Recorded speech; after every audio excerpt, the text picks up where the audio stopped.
Merci Alexandra. De nombreuses personnalités du monde du sport ont d'ailleurs assisté à cette cérémonie des Sportel Awards. Nous étions hier avec la présidente du jury, la judokate Clarisse Agbenienou. Aujourd'hui, c'est un autre grand nom qui est avec nous ce soir. Il s'agit d'un basketteur français évoluant en NBA avec les Utah Jazz. Bonsoir Rudy Gobert. Bonsoir. Merci de nous faire l'honneur d'être avec nous ce soir. C'est un plaisir. Merci pour l'invitation. Rudy, cela a été une saison très particulière, mais quel début de saison, des statistiques impressionnantes et une première participation au All-Star Game. Une saison positive. Une saison positive parce qu'on a quand même, malgré les circonstances, on a quand même fait une grosse saison et après tout ce qui nous est arrivé, on est revenu et on a pu quand même jouer un très bon basket. Et c'est vrai que pour nous et pour tout le monde, ça n'a pas été une période facile. Mais c'est encourageant pour le futur. La prochaine saison de NBA ne devrait pas débuter avant début 2021. Que faites-vous en attendant? Vous ne trouvez pas le temps trop long? Le temps trop long, non, pas vraiment. Parce que c'est vrai que je n'étais pas rentré en France depuis 1 an. Donc là, je suis rentré en France, je passe du temps avec la famille, je m'entraîne beaucoup aussi. Et je me prépare pour la saison prochaine. Ça vous permet aussi de tester d'autres sports. Il paraît que vous vous êtes mis au sport de combat. Ça fait plusieurs années que je fais de la boxe, mais c'est vrai que là j'ai commencé un petit peu le taekwondo il y a quelques mois et là je fais du jiu-jitsu brésilien. Donc j'adore découvrir de nouveaux sports et ça me permet aussi d'apprendre des choses que j'avais jamais appris avant. Retour au basket. Est-ce que vous porterez encore le maillot des Utah Jazz la saison prochaine, Rudy? Écoute, c'est le plan.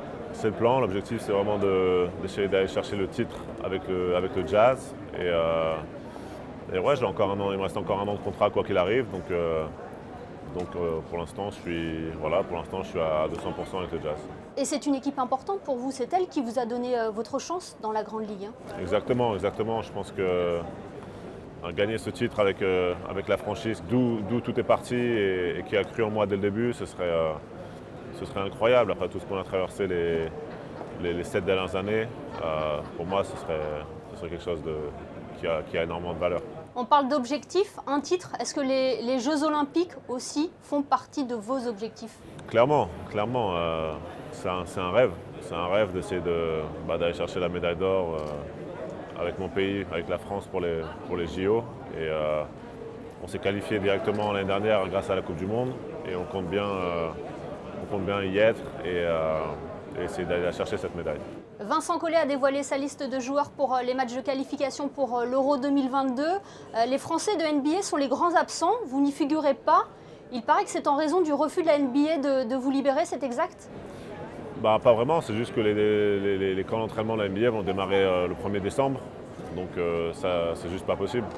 C'est juste pas possible parce qu'on doit tous être de retour aux États-Unis un petit peu avant ça, forcément, pour bien démarrer les camps d'entraînement. Il y a un joueur qui a été sélectionné, un joueur que vous connaissez bien, qui joue à l'AS Monaco Basket. C'est Mathias Le Sort. Quel regard portez-vous sur sa carrière? Mathias, c'est un joueur qui continue de progresser année après année. C'est vrai que l'été dernier, j'ai pu le côtoyer en équipe de France. Et avant ça, je ne l'avais pas vu jouer depuis les espoirs, quand il était à Chalon. Donc j'ai trouvé qu'il avait très bien évolué et je suis impatient de voir comment il va continuer à évoluer. Et vous suivez un peu la Jeep Elite, le parcours de Monaco par exemple? Je suis un peu. Monaco, je ne les ai pas encore vus jouer cette année, mais je suis beaucoup la Jeep Elite et principalement surtout les équipes auxquelles je suis attaché, comme Cholet par exemple. En tout cas, vous êtes le bienvenu à la salle Gaston Médecin si un jour vous avez le temps, bien évidemment, dans votre planning pour suivre un match de la Rocket Team. Ce sera un plaisir. Merci beaucoup Rudy Gobert d'avoir été avec nous ce soir. Merci à vous.